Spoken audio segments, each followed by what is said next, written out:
Hello friends, welcome back to my channel. So ನಾವಿವತ್ತು ಒಬ್ಬಟ್ಟು ಹೋಳಿಗೆ ಬೇಳೆ ಹೋಳಿಗೆನ ಹೇಗೆ ಮಾಡೋದು ಅಂತ ನೋಡ್ಕೊಳ್ಳೋಣ ಫ್ರೆಂಡ್ಸ್. ತುಂಬ ಈಸಿಯಾಗಿ ಒಳ್ಳೆ ಪರ್ಫೆಕ್ಟ್ ಅಳತೆಯಲ್ಲೇ ತೋರಿಸ್ತಾ ಇದ್ದೀನಿ ನಿಮಗೆ. ಸೊ ನಾನಿಲ್ಲಿ ಫಸ್ಟು 1 ಕಪ್ ಆಗುವಷ್ಟು ಮೈದಾ ಹಿಟ್ಟನ್ನು ತೊಗೊಂಡಿದ್ದೀನಿ ಫ್ರೆಂಡ್ಸ್. ಸೊ ಇದಕ್ಕೆ ನಾನು ಬೇರೆ ಯಾವ ಹಿಟ್ಟನ್ನು ಆ್ಯಡ್ ಮಾಡ್ತಾಯಿಲ್ಲ. ಸ್ವಲ್ಪ ಒಂದು ಚಿಟಿಕೆ ಆಗುವಷ್ಟು ಉಪ್ಪನ್ನು ಹಾಕ್ಕೊಳ್ತಾ ಇದ್ದೀನಿ. ಸೊ ಇದನ್ನು ಮೈದಾ ಹಿಟ್ಟನ್ನು ಚೆನ್ನಾಗಿ ಸ್ವಲ್ಪನೇ ನೀರು ಹಾಕ್ಕೊಂಡು ಚೆನ್ನಾಗಿ ಇದನ್ನು ಕಲಿಸ್ಕೋಬೇಕು ಫ್ರೆಂಡ್ಸ್. ನೋಡಿ, ನಾನು ಈ ಥರ ತೋರಿಸ್ತಾ ಇದ್ದೀನಲ್ಲ, ಈ ಥರನೇ ಕೈಯಿಂದ ಚೆನ್ನಾಗಿ ಕಲಿಸ್ಕೊಳ್ಳಿ ಫ್ರೆಂಡ್ಸ್. ಸೊ ಇದು ಮೇನ್ ಇಂಪಾರ್ಟೆಂಟ್ ಪ್ರೋಸೆಸ್ಸು ಫ್ರೆಂಡ್ಸ್. ನಾವು ಎಷ್ಟು ಚೆನ್ನಾಗಿ ಮೈದಾ ಹಿಟ್ಟನ್ನ ಕಲಿಸ್ಕೊಳ್ತೀವಲ್ಲ ಅಷ್ಟು ಚೆನ್ನಾಗಿ ಹೋಳಿಗೆ ಚೆನ್ನಾಗಿ ಬರುತ್ತೆ ಫ್ರೆಂಡ್ಸ್. ಎಲ್ಲೂ ಹರಿಯೋದಿಲ್ಲ, ಎಲ್ಲೂ ಕಟ್ಟಾಗೋದಿಲ್ಲ. ನೋಡಿ, ಈ ಥರ ಸ್ಮೂತಾಗಿ ತೀರಾ ತೆಳ್ಳಗೂ ಆಗಬಾರ್ದು, ತೀರಾ ದಪ್ಪನೂ ಇರಬಾರ್ದು ಫ್ರೆಂಡ್ಸ್. ನೋಡಿ, ಈ ಥರ ಸ್ವಲ್ಪ ಲಾಸ್ಟಲ್ಲಿ ಒಂದು ಸ್ವಲ್ಪ ಎಣ್ಣೆ ಹಾಕಿಬಿಟ್ಟು ಮತ್ತೆ ಇನ್ನೊಂದು ಸಲ ನೀಡ್ಲು ಮಾಡಬೇಕಿದ್ನ. ನೋಡಿ ಫ್ರೆಂಡ್ಸ್, ಈ ಥರ ಕೈಯಿಂದ ಚೆನ್ನಾಗಿ ಇದನ್ನು ಮತ್ತೊಂದು ಸಲ ಸ್ಮ್ಯಾಶ್ ಮಾಡಬೇಕು. ಈ ಥರ ಮಾಡಿ ಒಂದು 2 ಅವರ್ ಇದನ್ನು ನೆನೆಲಿಕ್ಕೆ ಇಡಬೇಕು ಫ್ರೆಂಡ್ಸ್. ಎಷ್ಟು ನೆನೆಯುತ್ತೋ ಅಷ್ಟು ಚೆನ್ನಾಗಿ ಬರುತ್ತೆ ಹೋಳಿಗೆ. ಸೊ ನಾವೀಗ ನೆಕ್ಸ್ಟು ಒಂದು ಸಪ್ರೇಟ್ ಪಾತ್ರೆಗೆ 1 ಕಪ್ ಆಗುವಷ್ಟು ನೀರು ಹಾಕ್ಕೊಳ್ತಾ ಇದ್ದೀನಿ ನಾನಿಲ್ಲಿ. ಸೊ 1 ಕಪ್ ನೀರು ಸ್ವಲ್ಪ ಚೆನ್ನಾಗಿ ಇದು ಬಿಸಿ ಆಗಲಿ. ಸೊ ನೋಡಿ ಫ್ರೆಂಡ್ಸ್, ನಾನು ಇದು 1 ಸ್ಪೂನ್ ಆಗುವಷ್ಟು ಆಯಿಲ್ ಹಾಕ್ಕೊಳ್ತಾ ಇದ್ದೀನಿ. ಆಯಿಲ್ ಹಾಕ್ಕೊಳ್ಳೋ ಪ್ರೋಸೆಸ್ ಏನಕ್ಕೆ ಅಂತಂದರೆ ಬೇಳೆ ಚೆನ್ನಾಗಿ ಬೇಗ ಬೆಂದುಬಿಡುತ್ತೆ ಅಂತ. ಸೊ ನೀರು ಕುದಿಯುವಾಗ 1 ಕಪ್ ಆಗುವಷ್ಟು ನಾನಿಲ್ಲಿ ತೊಗರಿಬೇಳೆನ ಹಾಕ್ಕೊಳ್ತಾ ಇದ್ದೀನಿ. ಸೊ ತೊಗರಿಬೇಳೆ ಜಾಗದಲ್ಲಿ ನೀವು ಕಡಲೆಬೇಳೆನ ಯೂಸ್ ಮಾಡ್ಬೋದು ಫ್ರೆಂಡ್ಸ್. ಸೊ ನೋಡಿ, ಇದನ್ನು ನಾನು ಬೇಳೆ ಹಾಕಿಬಿಟ್ಟು ಒಂದು ಸಲ ಈ ಥರ ಕೈ ಆಡಿಸಿ ಇದನ್ನು ಕುದಿಲಿಕ್ಕೆ ಬಿಡ್ತಾಯಿದ್ದೀನಿ ಫ್ರೆಂಡ್ಸ್. ಸೊ ಚೆನ್ನಾಗಿ ಕುದಿಬೇಕಿದು. ಒಂದು 10 to 15 ಮಿನಿಟ್ಸು ಕುದ್ರೆ ಸಾಕು ಫ್ರೆಂಡ್ಸ್. ನೋಡಿ, ಈ ಥರ ಚೆನ್ನಾಗಿ ಕುದಿಬೇಕು ಇದು. ನೋಡಿ, ಈಗ ನಮ್ಮ ಬೇಳೆ ಬೆಂದಿದೆ. ಈಗ ಒಂದನ್ನು ಕೈಲೇ ಈ ಥರ ಹೆಚ್ಚಿಗೆ ನೋಡಿದಾಗ ನಿಮಗೆ ಗೊತ್ತಾಗುತ್ತೆ ಫ್ರೆಂಡ್ಸ್ ಅದು ಬೆಂದಿದೆ ಅಂತ ಹೇಳಿ. ಸೊ ಇಷ್ಟು ಬೆಂದರೆ ಸಾಕಾಗುತ್ತೆ. ಸೊ ನಾನು ಇದನ್ನು ನೀರೆಲ್ಲ ಫಸ್ಟು ತಗೊತೀನಿ ಫ್ರೆಂಡ್ಸ್. ಯಾಕಂದರೆ ಡೈರೆಕ್ಟಾಗಿ ಇದಕ್ಕೆ ಬೆಲ್ಲ ಹಾಕೋದಕ್ಕೆ ಬರೋದಿಲ್ಲ, ಬಿಕಾಸ್ ಅದು ಹೂರಣ ಎಲ್ಲ ನೀರು ಆಗೋಗುತ್ತೆ. ನೋಡಿ, ಈ ಥರ ನೀಟಾಗಿ ಫಸ್ಟ್ ಇದನ್ನು ನೀರು ತಗೊಂಬಿಡಬೇಕು. ಈ ನೀರೆಲ್ಲ ಇದು ಕೆಳಗಡೆ ಇಳಿದ್ಬಿಡುತ್ತೆ ಫ್ರೆಂಡ್ಸ್. ಸೊ ಬೇಳೆ ಅಷ್ಟೇ ಮೇಲ್ಗಡೆ ನಿಲ್ಲುತ್ತೆ. ನೋಡಿ, ಇದು ಮೇನ್ ಪ್ರೋಸೆಸ್ಸು ಫ್ರೆಂಡ್ಸ್. ಇದು ಮೇನ್ ಇಂಪಾರ್ಟೆಂಟು, ಬಿಕಾಸ್ ಇದು ನೀರಿತ್ತು ಅಂದರೆ ಹೂರಣ ಎಲ್ಲ ನೀರಾಗೋಗುತ್ತೆ. ಈಗ ನೋಡಿ, ನಾನು ಇದಕ್ಕೆ ಮತ್ತೆ ಅದೇ ಪಾತ್ರೆಗೆ ಬೇಳೆ ಹಾಕಿಬಿಟ್ಟು 1 ಕಪ್ ಆಗೋಷ್ಟು ಬೆಲ್ಲವನ್ನು ಹಾಕ್ಕೊಳ್ತಾ ಇದ್ದೀನಿ. ನೋಡಿ ಫ್ರೆಂಡ್ಸ್, 1 ಕಪ್ ತೊಗರಿಬೇಳೆಗೆ 1 ಕಪ್ ಬೆಲ್ಲವನ್ನು ಹಾಕ್ಕೊಳ್ಬೇಕು. ಹಾಗಿದ್ರೆ ಮಾತ್ರ ಅದು ಸ್ವೀಟು ಕರೆಕ್ಟ್ ಆಗುತ್ತೆ, ಸ್ವೀಟು ಚೆನ್ನಾಗಿ ಹೊಂದ್ಕೊಳ್ಳುತ್ತೆ. ನೋಡಿ, ಮತ್ತೆ ನಾನು ಈ ಥರ ಒಂದು ಸಲ ಕೈ ಆಡಿಸ್ಬಿಟ್ಟು ಅದನ್ನು ಮತ್ತೆ ಬೇಯಲಿಕ್ಕೆ ಬಿಡ್ತಾಯಿದ್ದೀನಿ. ಬೆಲ್ಲ ಮತ್ತು ಬೇಳೆ ಚೆನ್ನಾಗಿ ಹೊಂದ್ಕೊಳ್ಬೇಕು ಫ್ರೆಂಡ್ಸ್. ಒಂದು 10 ಮಿನಿಟ್ಸು ಇದನ್ನು ಕ್ಲೋಸ್ ಮಾಡಿ ಹಾಗೆ ಸ್ಲಿಮ್ಮಲ್ಲಿ ಇಟ್ಬಿಟ್ರೆ ಗ್ಯಾಸನ್ನು ಅದು ಹೊಂದ್ಕೊಳ್ಳುತ್ತೆ ಬೇಳೆ ಚೆನ್ನಾಗಿ. ನೋಡಿ ಫ್ರೆಂಡ್ಸ್, ಎಲ್ಲ ಕರಗೋಗಿದೆ ಬೆಲ್ಲ.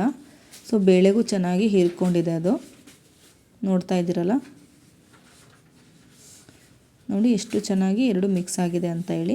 ಸೊ ನಾನಿಲ್ಲೊಂದು 1/2 ಸ್ಪೂನಷ್ಟು ಏಲಕ್ಕಿ ಪೌಡ್ರನ್ನ ಹಾಕ್ಕೊಳ್ತಾ ಇದ್ದೀನಿ. ಯಾವುದೇ ಸ್ವೀಟಿಗಾದರೂ ಏಲಕ್ಕಿ ಪೌಡ್ರ್ ಹಾಕ್ಕೊಂಡ್ರೆ ಒಳ್ಳೆ ಟೇಸ್ಟ್ ಕೊಡುತ್ತೆ.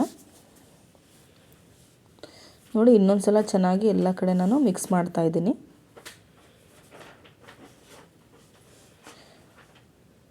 ಸೊ ಈ ಥರ ಚೆನ್ನಾಗಿ ಎಲ್ಲ ಕಡೆ ಮಿಕ್ಸ್ ಆಗಿದೆ ಇವಾಗ. ಸೊ ಫ್ರೆಂಡ್ಸ್, ಇದನ್ನು ಬಿಸಿಯಾಗಿಯೇ ನಾವು ಮಿಕ್ಸರ್ ಜಾರ್ಗೆ ಹಾಕ್ಕೊಂಡು ಚೆನ್ನಾಗಿ ಮಿಕ್ಸಿ ಮಾಡ್ಕೋಬೇಕು. ಬಿಕಾಸ್ ಇದು ತಣ್ಣಗಾದ್ಮೇಲೆ ಹಾಕ್ಕೊಂಡ್ರೆ ಬೇಳೆ ಚೆನ್ನಾಗಿ ಸ್ಮ್ಯಾಶ್ ಆಗೋದೇ ಇಲ್ಲ. ನೋಡಿ ಫ್ರೆಂಡ್ಸ್, ಒಂದು 2 ಸ್ಪೂನಷ್ಟು ನಾವು ಈ ಥರ ಹಾಕ್ಕೊಂಡ್ಬಿಟ್ಟು ಚೆನ್ನಾಗಿ ನಾನು ಇದನ್ನು ಮಿಕ್ಸಿ ಮಾಡ್ಕೊಂಡು ಬರ್ತೀನಿ. ಸೊ ಬಿಸಿದೇ ಹಾಕ್ಕೊಂಡ್ರೆ ಮಾತ್ರ ಇದು ಚೆನ್ನಾಗಿ ಸ್ಮ್ಯಾಶ್ ಆಗುತ್ತೆ. ನೋಡಿ, ಈ ಥರ ಸಣ್ಣಕ್ಕೆ ಮಾಡ್ಕೊಂಡು ಬಂದಿದ್ದೀನಿ. ನೋಡಿ ಫ್ರೆಂಡ್ಸ್, ಎಷ್ಟು ಬೇಗನೆ ಸಣ್ಣಗಾಗಿದೆ ಅಂತ ಹೇಳಿ. ಬಿಸಿದೆ ಹಾಕ್ಕೊಂಡವಾಗ ಈ ಥರ ಸಣ್ಣಗಾಗುತ್ತೆ. ಸೊ ನಾವು ಫಸ್ಟ್ ಟೈಮು ಹೋಳಿಗೆ ಮಾಡ್ತಾ ಇದ್ದೀವಿ ಅಂದವರು ಕೂಡ ಈ ಪ್ರೋಸೆಸ್ನ ಟ್ರೈ ಮಾಡಿದ್ರೆ ಆರಾಮಾಗಿ ಮಾಡ್ಕೊಳ್ಬೋದು ಫ್ರೆಂಡ್ಸ್. ನೋಡಿ, ಇದನ್ನು ಇನ್ನೊಂದು ಸಲ ನಾನು ಮೈದಾ ಹಿಟ್ಟನ್ನ ಈ ಥರ ಕೈಯಿಂದ ಸ್ಮ್ಯಾಶ್ ಮಾಡ್ತಾಯಿದ್ದೀನಿ. ನೋಡಿ ಫ್ರೆಂಡ್ಸ್, ಎಷ್ಟು ಮೆತ್ತಗಾಗಿದೆ ಅಂತ ಹೇಳಿ. ಈಗ ನಾವು ಒಂದು ಹೋಳಿಗೆ ಪೇಪರ್ನ ತೊಗೊಳ್ತಾ ಇದ್ದೀನಿ. ಇದು ಮಾರ್ಕೆಟಲ್ಲೆಲ್ಲ ಆರಾಮಾಗಿ ಸಿಗುತ್ತೆ ಫ್ರೆಂಡ್ಸ್. ಒಂದು ಎಲ್ಲ ಪ್ರಾವಿಷನ್ ಸ್ಟೋರು ಮತ್ತು ಕಿರಾಣಿ ಸ್ಟೋರ್ಗಳಲ್ಲಿ ಸಿಗುತ್ತೆ. ಸೊ ನಾನು ಈ ಥರ ಇದು ಮೈದಾ ಹಿಟ್ಟನ್ನ ಈ ಥರ ಒಳಗಡೆ ಫಿಲ್ ಮಾಡಲಿಕ್ಕೆ ಈ ಥರ ಮಾಡಿಕೊಂಡು ನೆಕ್ಸ್ಟ್ ಇದಕ್ಕೆ ನಾನು ಒಳಗಡೆ ಹೂರಣನ ಹಾಕ್ಬಿಟ್ಟು ನೀಟಾಗಿ ಫಿಲ್ ಮಾಡ್ತಾಯಿದ್ದೀನಿ. ನೋಡಿ ಫ್ರೆಂಡ್ಸ್, ನಾನು ಯಾವ ಥರ ತೋರಿಸ್ತಾ ಇದ್ದೀನೋ ಆ ಥರ ನೀವು ಫಿಲ್ ಮಾಡ್ಕೊಂಡ್ರಿ ಅಂದರೆ ಚೆನ್ನಾಗಿ ಈ ಥರ ಫಿಲ್ ಮಾಡ್ಕೋಬೇಕು ಫ್ರೆಂಡ್ಸ್. ಇದನ್ನ ನೋಡಿ, ನಾನು ಯಾವ ಥರ ತೋರಿಸ್ತಾ ಇದ್ದೀನಲ್ಲ ಈ ಥರ ಫಿಲ್ ಮಾಡಿಬಿಟ್ಟು ಚೆನ್ನಾಗಿ ಈ ಥರ ಲಾಕ್ ಮಾಡಿಬಿಡಿ. ನೋಡಿ, ಈ ಥರ ಚೆನ್ನಾಗಿ ಲಾಕ್ ಮಾಡಿ ಸ್ವಲ್ಪ ಎಣ್ಣೆನ ಹಾಕ್ಕೊಂಡ್ಬಿಟ್ಟು ನಾನು ಚೆನ್ನಾಗಿ ಇದನ್ನು ನೀಡ್ಲಿ ಮಾಡ್ಕೊಳ್ತಾ ಇದ್ದೀನಿ.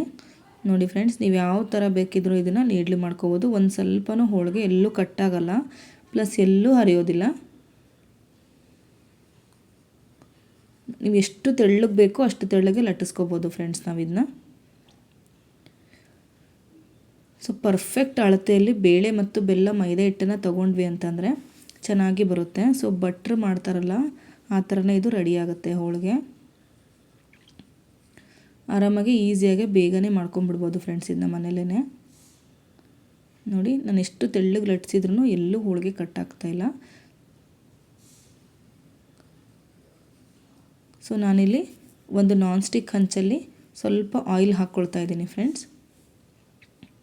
ಆಯಿಲ್ ಹಾಕ್ಕೊಂಡು ಇದನ್ನು ಡೈರೆಕ್ಟ್ ಪೇಪರ್ ಮೇಲೇ ಈ ಥರ ಹೋಳಿಗೆನ ಹಾಕ್ತಾಯಿದ್ದೀನಿ.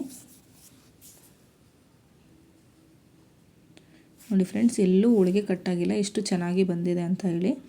ಒಂದು 2 ಮಿನಿಟ್ಸಿಗೆ ನಾವು ಗ್ಯಾಸನ್ನು ಸ್ಲಿಮ್ಮಲ್ಲಿ ಇಟ್ವಿ ಅಂತಂದರೆ ಅದು ಬೆಂದು ಬಿಡುತ್ತೆ ಹೋಳಿಗೆ. ನೋಡಿ ಫ್ರೆಂಡ್ಸ್, ಎಷ್ಟು ಚೆನ್ನಾಗಿ ಬೆಂದಿದೆ ಅಂತ ಹೇಳಿ.